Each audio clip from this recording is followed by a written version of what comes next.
Bonjour, ça me fait plaisir de vous revoir.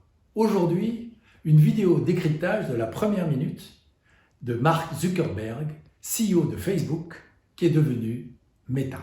Je suis Luc Debellois. Nous allons, comme d'habitude, diviser cette vidéo en deux extraits de 30 secondes que je vais analyser. I've been thinking a lot about our identity as we begin this next chapter. Facebook is one of the most used products in the history of the world. It is an iconic social media brand, but increasingly, it just doesn't encompass everything that we do. Instagram, WhatsApp, Messenger, Quest, now Horizon, Nazare, and more. Building our social media apps will always be an important focus for us. Alors qu'avez-vous entendu, qu'avez-vous vu sur ces 30 premières secondes? Moi j'ai vu 4 choses. La première, il a un corps musclé, donc vraisemblablement son discours va être musclé.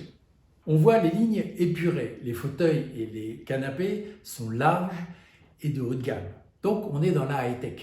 Vous pouvez remarquer que derrière lui, il y a une plante verte, ce qui nous donne l'impression qu'il va y avoir quelque chose de green, de éco-business. Son pull noir ras du cou nous montre clairement qu'on est dans le domaine de la start-up et pas du tout de l'entreprise traditionnelle. Eh bien, ces 4 choses dont je viens de parler font partie de ce qu'on appelle l'éthos pré-discursif. Je vous l'accorde, c'est un nom savant, mais ça veut simplement dire ce qu'il y a avant le discours. On remarque tout de suite que c'est un introverti. Pourquoi ? Parce que même s'il a des gestes pour appuyer sa parole, ces gestes sont répétitifs, systématiques, voire robotiques. Et en plus de ça, il sourit peu, comme une personne timide. Alors pour moi, c'est comme s'il avait une attitude de boxeur, c'est-à-dire une position du corps légèrement décalée, les bras repliés au niveau de la poitrine, et c'est comme s'il allait décocher des mots ou combattre avec des arguments à travers sa parole. C'est un véritable match de boxe entre Mark Zuckerberg lui-même et celui auquel il s'adresse, c'est-à-dire vous, celui qui regarde la vidéo. Il utilise des mots très forts comme iconic, comme identity, comme most used products. Il va rajouter quelque chose qui est de l'ordre de l'accent tonique de la langue anglaise, ce qui va donner énormément de force. Donc, conseil numéro 1, soignez votre ethos pré-discursif, c'est-à-dire votre cadre, votre mobilier, votre habillement, mais aussi votre sourire, votre gestuelle et votre regard. Si vous avez un discours à faire et que vous êtes introverti, préférez cette position du boxeur. Et à ce moment-là, vous aurez vos gestes qui vont être presque dans une boîte virtuelle et qui vont plus convaincre. Quand vous faites un discours en anglais, arrêtez-vous sur les mots importants, faites un silence et marquez bien l'accent tonique. Alors voyons maintenant le deuxième extrait de 30 secondes. But right now, our brand is so tightly linked to one product that it can't possibly represent everything that we're doing today, let alone in the future. Over time, I hope that we are seen as a metaverse company. And I want to anchor our work and our identity on what we are building towards. We just announced that we are making a fundamental change to our company. We're now looking at and reporting on our business as 2 different segments, one for our family of apps and one for our work on future platforms. Qu'est-ce que vous voyez? Qu'est-ce que vous entendez? Moi, je remarque que l'énergie qu'il dégage est palpable à travers sa voix, à travers son regard, à travers ses gestes. Sa voix est posée, elle est bien timbrée, elle est convaincante et il utilise principalement les médiums et les aigus. Ce qui est encore plus intéressant, c'est ce que j'appelle sa stratégie vocale.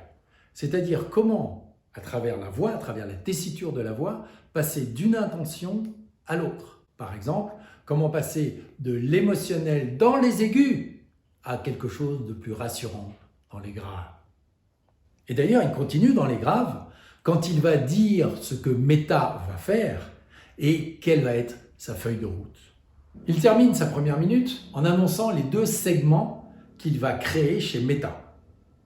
Les applications familiales, et vous voyez qu'il a un geste des 2 mains sur la gauche, et le travail des plateformes futures, où il a ses 2 mains sur la droite. L'explication, c'est qu'il va aller vers la gauche pour bien montrer ce qu'il a fait dans le passé, et qui va construire vers la droite dans le futur pour montrer ce qu'il a l'intention de faire avec sa prochaine société.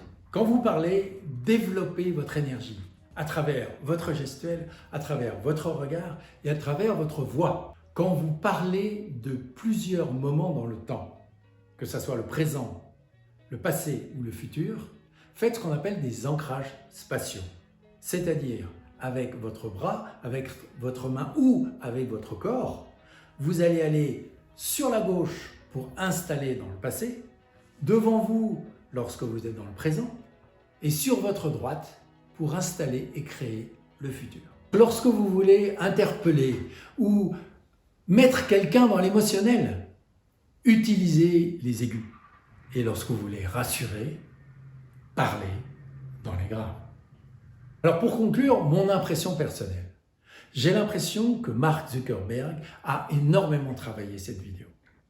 C'est sûr, il a fait sûrement des progrès dans le développement de son charisme, mais il me manque quelque chose.